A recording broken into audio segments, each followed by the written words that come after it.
Terus kalau dari jenengan pribadi Gus, ada nggak pengalaman yang langsung dengan Mbah Yai secara personal, jenengan mungkin diutus apa gitu ataupun didhawuhi apa yang cerita ini mungkin belum pernah didengar oleh orang lain gitu, Gus?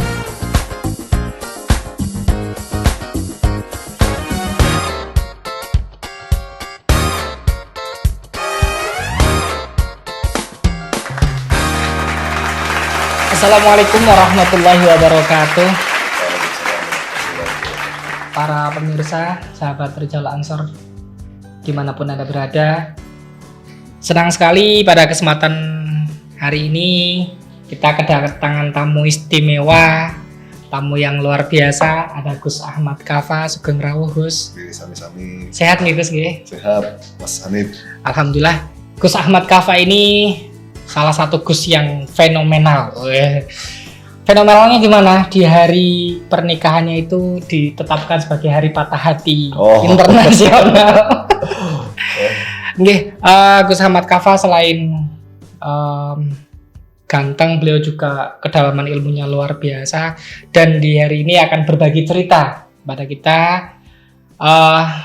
Beberapa hari yang lalu baru kita laksanakan haulnya Mbah Yai Idris Marzuki dari Lirboyo, dan Gus Ahmad ini salah satu zuriyah atau kerabat dari beliau yang mana akan kita berbincang-bincang tentang sosok atau pribadi dari Mbah Yai Idris itu.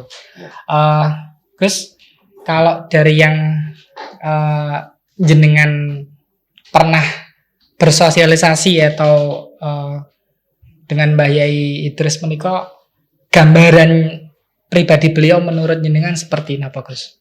Baik, terima kasih Mas Hanif. Jadi untuk terkait saya bermuasyarah dengan Mbah Yai Idris selama saya menemui beliau, bermuasyarah dengan beliau ini, memang beliau adalah sesosok kiai panutan bagi semua. Beliau adalah panutan bagi seluruh santri-santri. Bahkan sosok beliau itu adalah sosok yang tawadhu. Pernah itu suatu saat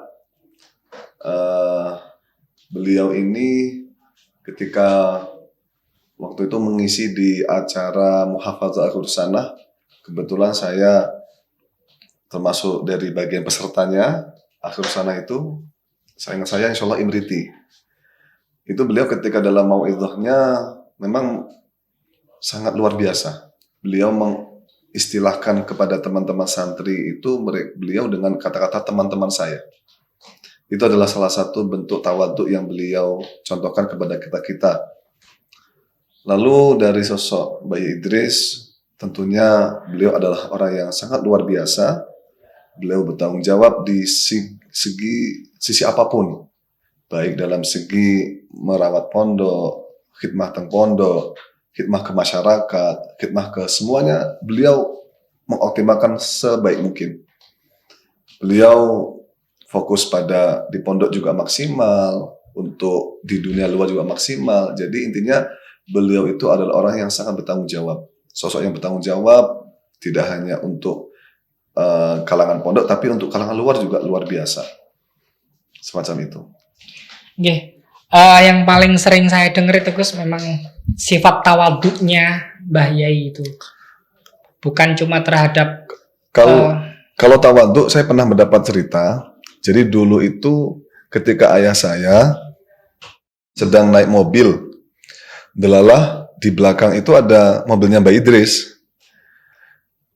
Sampai Mbah Idris itu bilang kepada sopirnya, ojo nyalip mobile Yai Kaffa. Sampai segitunya. Karena memang beliau menghormati orang tua saya. Nah, orang tua saya nggak tahu kalau itu mobilnya Mbah Idris. Diberitahu setelah perjalanan itu. Nah, orang tua saya kaget dan izin, malu dengan pelakuan Mbah Idris yang seperti itu. Jadi kalau di tengah jalan, kalau bersimpangan dengan orang tua saya, ya beliau nggak mau untuk nyalip, nggak mau. Itu sangat. Dan sifat tawadhu itu sangat lekat juga sekarang diperlihatkan kepada dari istri beliau, luar biasa. beliau menghormati bagaimana orang tua saya, ya, status padahal Bunyai Idris itu juga statusnya sudah beliau adalah Bunyai yang Bunyai besar, punya nama yang besar, tapi untuk tawadhunya juga luar biasa itu. Ya, subhanallah, mudah-mudahan kita bisa meniru akhlak beliau yang tawadhunya seperti itu nggih Gus.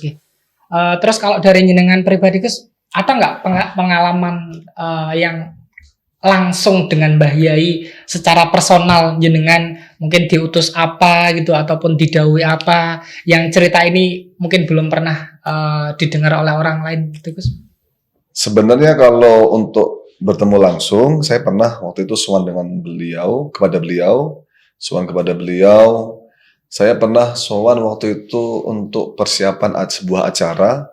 Masya Allah, beliau ketika saya sowan, ya beliau masih dalam keadaan mutolaah kitab Khorasan. Itu yang saya, artinya di sela-sela kesibukan beliau tidak lupa yang namanya mutolaah. Lalu saya juga pernah sowan beliau dengan teman saya untuk meminta izin sesuatu kegiatan. Beliau juga sangat welcome sekali kepada santri yang notabene kecil lah. Santri yang kecil itu beliau menghormati sekali. Memperlakukan sebagaimana layaknya tamu yang biasa, tidak memperlakukan sebagai santri yang semena-mena, ya. Itu. Dan tentunya Mbah Idris itu yang saya tahu juga, beliau itu sangat marah, sangat tidak suka bagi teman-teman santri, khususnya santri Lirboyo, yang mana mereka mondok tapi tidak mau sekolah. Itu beliau sangat marah, karena memang beliau itu mengemban tugas dari masyayikh muassis, yang mana santri Lirboyo kalau mondok di Lirboyo wajib harus sekolah. Harus sekolah, kalau nggak sekolah ya eman-eman waktunya, eman-eman kesehariannya kalau tidak mau untuk mempelajari ilmu, sekolah dan sebagainya. Padahal tujuan mereka ke sini kan tujuannya untuk mencari ilmu. Kalau nggak sekolah, berarti ya ngapain di sini ya gitu. Beliau sangat marah sekali. Dan Mbah Yai Idris yang ketika saya juga pernah sowan itu pernah beliau itu juga sosok yang humoris, ya. Kadang guyoni padahal memang saya sama beliau sudah sangat jauh sekali untuk segi umur, segi semuanya lah. Tapi beliau juga sangat humoris sekali. Enak ketika kita bertamu kepada beliau sangat welcome sekali kepada kita. Itu. Gus. Dari sekian banyak kalam hikmah yang pernah disampaikan oleh Mbah Yai Idris, Gus, dawuh beliau yang paling jenengan ingat, yang paling jenengan pegang sampai sekarang apa? Saya paling ingat itu adalah ketika suatu saat kakak saya kebetulan diambil mantu oleh Mbah Idris. Lalu ketika itu oleh Bunyai bilang kepada Mbah Idris, loh ini anaknya namanya Neng Ima itu masih belajar, masih belum selesai sekolahnya, jangan dinikahkan dulu. Terus beliau menjawab, Mbah Idris, loh wong golek ilmu kan gak aneh akhir deh. Meskipun sakwise nikah tetap golek ilmu, ngono loh. Jadi nggak ada batasnya orang cari ilmu itu. Itulah yang selalu saya ingat, apa dawuh beliau itu semacam itu. Ya. Sama juga teringat sering beliau mendawuhkan kepada teman-teman juga, intinya dalam berorganisasi ketika di rumah tentunya jangan sampai salah pilih organisasi. Yang sering kita tahu di beberapa catatan beliau yang bergambar itu beliau memberikan suatu arahan kalau alumni Lirboyo berorganisasi harus lewat jalur NU. Karena memang kan ada dawuh dari Kanjeng Nabi, wa alaikum bisyawadil a'zam, ya. Jadi bagi kalian semua itu mengikuti pada golongan yang besar, dan memang kita tahu golongan besar itu ya termasuk NU itu sendiri. Dan juga saya teringat salah satu daripada birrul walidain itu menyambung apa yang disambung oleh orang tua kita.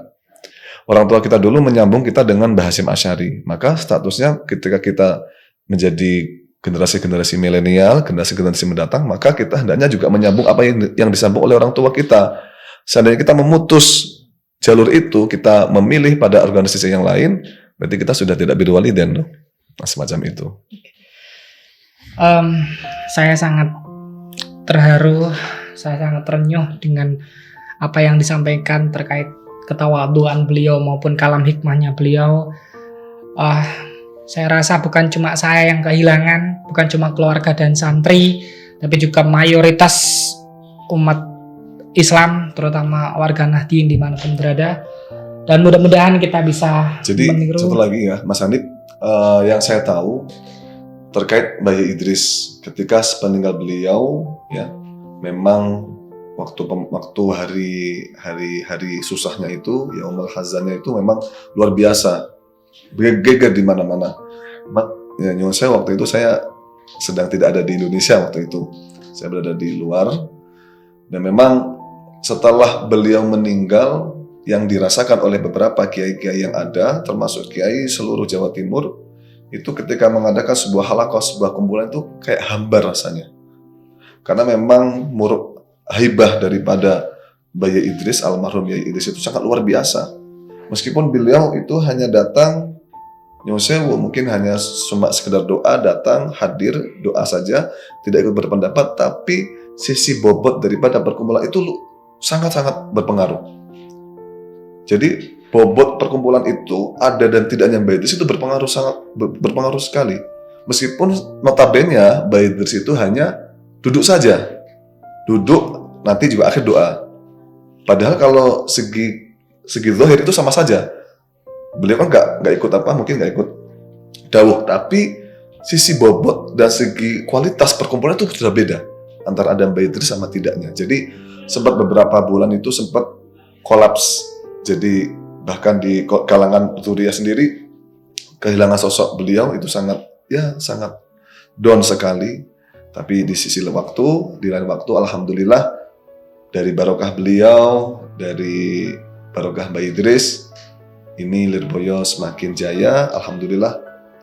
Meskipun beliau sudah meninggalkan kita, tapi jasa beliau, jariah beliau, ilmu beliau ini akan tetap selalu kita kenang. Bahkan bisa terbukti Lirboyo semakin banyak itu dengan sebab dia salah satunya barokah Bayi Idris. Di tahun 2020 ini haulnya Mbah Yai yang ke-6 ya 6. Ke-6 kayak terasa beliau masih ada di sini, masih ada di tengah-tengah kita, ya. Dengan ilmunya, dengan haibahnya tadi, ya. Dengan karomahnya. Mudah-mudahan kita semuanya bisa meneladani Amin. akhlak beliau, ilmu beliau, dan terlebih bisa meneruskan perjuangan beliau. Amin. Kalaupun kita tidak